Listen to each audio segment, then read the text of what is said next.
గారు ఈయన కమిషనరా లేకుంటే రాజకీయ నాయకుడా?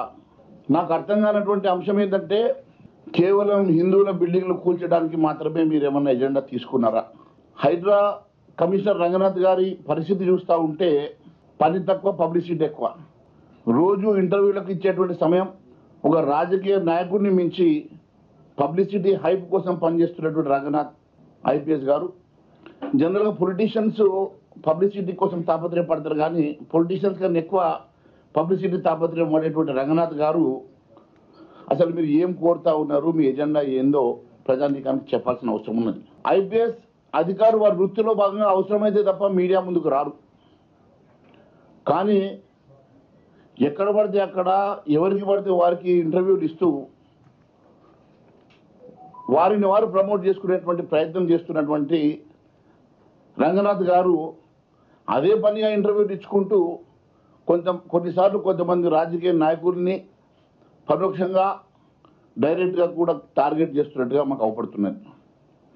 నిన్న ఒక టీవీ ఇంటర్వ్యూ నేను చూస్తున్నా. ఆ తరుణంలో మొన్న నేను మాట్లాడినటువంటి అంశాన్ని వారు మాట్లాడుతూ ఇది పొలిటికల్ కంపల్షన్ తోటో లేకుంటే ఇంట్రెస్ట్ డ్రివెన్ తోటో నేను మాట్లాడుతున్నట్టుగా వారు చెప్తా ఉన్నారు. అంటే ఈ రకంగా మేము పొలిటీషియన్స్ ప్రజా సమస్యల మీద మాట్లాడతాం, మాకు అధికారం ఉన్నది. మేము ఉన్నదే ప్రజా సమస్యలను మాట్లాడడానికి, లేవనెత్తడానికి, దాని అంశాల మీద చర్చ చేయడానికి. నీకు నిజంగా అంత షోకుంటే కాకి బట్టలు వదిలేసి కద్దరు బట్టలు వేసుకొని రండి. ఈరోజు అగ్రవర్తులు వేసి మీరు చెప్పినా చెప్పకున్నా మీ ప్రభుత్వంలో డిఫాక్ట్ ఉప ముఖ్యమంత్రిగా పనిచేస్తున్నాడు.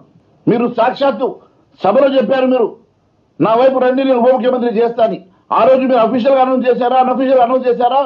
ఈరోజు వాస్తవంగా ఎంఐఎంలో ఉన్నటువంటి అక్బరుద్దీన్ ఓవైసీ మీ ఈ ప్రభుత్వంలో డిఫాక్ట్ ఉప ముఖ్యమంత్రిగా పనిచేస్తున్నాడు కాబట్టి మీరు వాళ్ళ బిల్డింగ్లు ముట్టుకోవడానికి భయపడుతున్నారా? ఈరోజు వాళ్ళ బిల్డింగ్లు ముట్టడానికి మీకు చేతులు రావు, వాళ్ళ బిల్డింగ్లో వెళ్ళడానికి దమ్ము లేదు, ధైర్యం లేదు.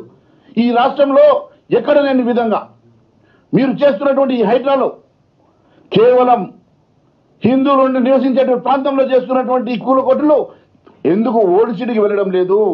ఎందుకు ఓల్డ్ సిటీలో ఉన్నటువంటి ఎన్నో చెరువులు ఈరోజు కబ్జాకు గురైనటువంటి చెరువులలో ఉన్నటువంటి అక్రమ నిర్మాణాలు, ఇండ్లు, అక్కడ ఉన్నటువంటి ఫంక్షన్ హాళ్ళు, అక్కడ ఉన్నటువంటి మరి కాలేజీలు కనబడతలేవా? ఓల్డ్ సిటీకి వెళ్ళే దమ్ము ధైర్యం మీ ప్రభుత్వానికి లేదా?